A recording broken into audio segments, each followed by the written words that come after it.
What's going on, boxing fam? Today, Shawn Porter revealed to Sky Sports that the negotiations between himself, Shawn Porter, and Keith Thurman are underway for the WBC, WBA welterweight titles. Honestly, I was caught by surprise per Porter saying that because Thurman, we haven't seen him for almost 2 years, and the last time we seen Thurman fight was against Danny Garcia, and even Thurman has mentioned in a couple of interviews how he needs to have a tune-up fight before he gets there with the likes of Shawn Porter and Errol Spence that everybody wants to see. So before I give a full insight or what I think about this, right, I have to give Keith Thurman his props because as much as he mentioned about how he wants to take a tune-up, there was already mentioned names like Zab Judah, Josecito Lopez. There was I think somebody even said John Molina. So for Thurman to not avoid the fighters, but for him not to fight those tune-ups and to go with Porter right away, who just became the WBC champ when he beat Danny Garcia, it's a big props to Keith Thurman because I didn't see this coming from Thurman. And a lot of people think I always defend Thurman. I'm always, defending him because, maybe I'm a fan of Thurman. Not that, of course I like Keith Thurman, don't get me wrong. But it was to the point where I couldn't even come up with excuses no more for Keith, So now with him fighting Porter, this is massive props. So with him fighting Porter, this means that after this fight with Porter, there's no tune-up fight. He must fight Errol Spence because he himself is setting himself up for this. People are gonna say, "Oh, well, if you're willing to fight Porter in your return, you might as well fight Errol Spence," which I can't even argue. As much as I'm getting heated for all this talk about Thurman being the best, I think to me, till this day, I think he's still the best. Number one, to beat Porter and Danny Garcia back to back. Back to back. I mean, that's not anybody could do that at 147. But if Thurman beats Porter, he has to fight Errol Spence. He can't even escape that. He can't even say, "Oh, I got to take another tune-up fight." No, that's Thurman. You've been out of the game for a while, man. So you need to, if you're fighting Porter, you got to step it up. But in terms of the fight itself, I'm excited for one thing only, just the excitement in the fight. I think the fight is actually going to be maybe similar to the first one. I think the only difference is going to be the results. It was such a close fight. The 115-113 is the score I agree with. Thurman won. And, when you talk about a championship fight, right, you got to talk about the sanctioning bodies, which is like the WBA, WBC. So in regards to those sanctioning bodies, right, you got the WBA title, which Thurman has in possession, right? And, boxing is a business. Politics are in the way with these fights, right? So with Thurman not fighting almost 2 years, WBA haven't made a profit, haven't made any money from Thurman because the way they make the money is they gotta fight. These fighters gotta fight, so they that's where they get sanction fees. That's why Thurman vacated WBC and WBC went on to do the Danny Garcia, Shawn Porter. These sanctioning bodies don't care who you are. It could be Floyd. Well, maybe Floyd's an exception, right? But it doesn't matter who you are. You could be Thurman, you could be Spence, you could be Shawn Porter, you could be Terrence Crawford. At the end of the day, if you're not defending it and you're being inactive, they don't care. They're about their money.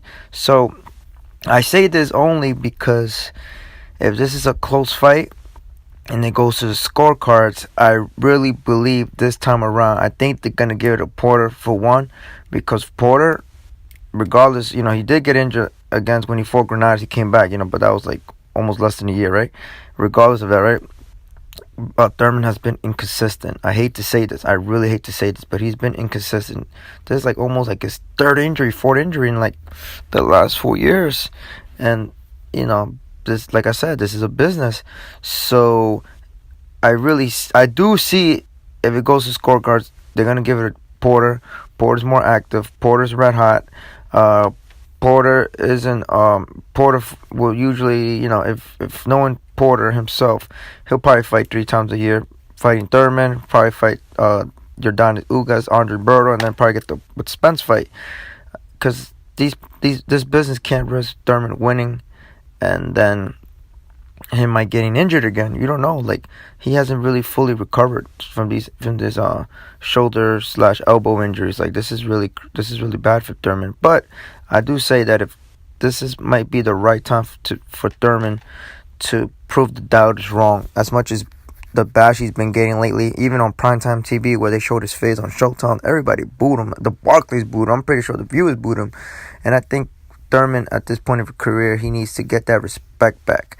And regardless of people say, oh, he's run time or he's no time or, this and that, but you guys got to understand that regardless of what you think about Thurman comes to fight at least. Thurman gets the victories. Like I tell these guys when I see them in person, when the hell is the last time you say, oh, people say Thurman beat Porter, Thurman beat Danny, right? Nobody be saying, oh, Thurman won by 1 point, Thurman won by 2 points, or you know what I mean? Like, he won and that's it.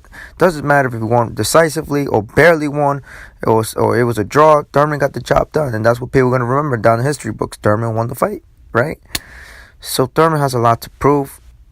There's also been a lot of personal changes in his life. He's got married. People have also mentioned he lost hunger.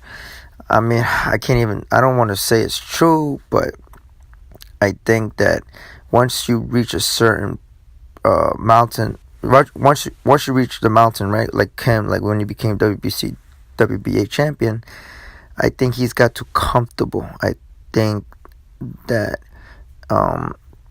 feel like he has nothing else to prove. But then Errol Spence came along the picture, and people were pressuring him. But I think Thurman is only doing this because when he was coming up and rising up to the rankings, he was calling out all these big guys, all these top guys at the 147.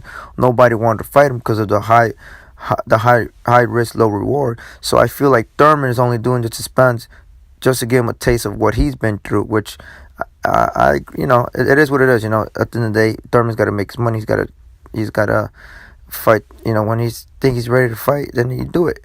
But I do agree with Thurman. Like, if he went through it, then so should Spence, and that's unfortunate. But it is what it is. But Thurman, to me, I hope he comes up more motivated. Because if Thurman comes back, the Thurman of old, or even better, nobody's beating Thurman at 147. And I told everybody this, even in person, Facebook, whatever, the IG. I think Thurman's the guy at 147. Nobody's beating him at 147. And like I said, I think the only guy that could beat him is Errol Spence. But I think even Errol Spence will have a hard time beating Thurman just because, everybody says, but Errol's special. Yeah, Errol is special. Don't get me, he is special. But I think at 147, Keith Thurman has the IQ aspect than all the other 147 fighters out there. And I think Thurman does exceptionally well in all the other elements in the aspects of boxing. The footwork, he got the power. He got good defensive. He got outside range, inside the pocket. He's really good at everything. So even though he doesn't have that special quality, just his high IQ alone makes him so special in that regards. And to where adversity, right? He's been hurt a couple of times, but remember, Thurman has been in the big lights like 2 times already. Two profile fights with Shawn Porter and Danny Garcia. Not going with Shawn Porter. If this happens, I'll be 3. Spence is about to go with Mikey, which won't be only 1. Well, that 2 with Kell Brook and Mikey. But I think the way that Thurman has been through it's been more of a 50-50 fight, right?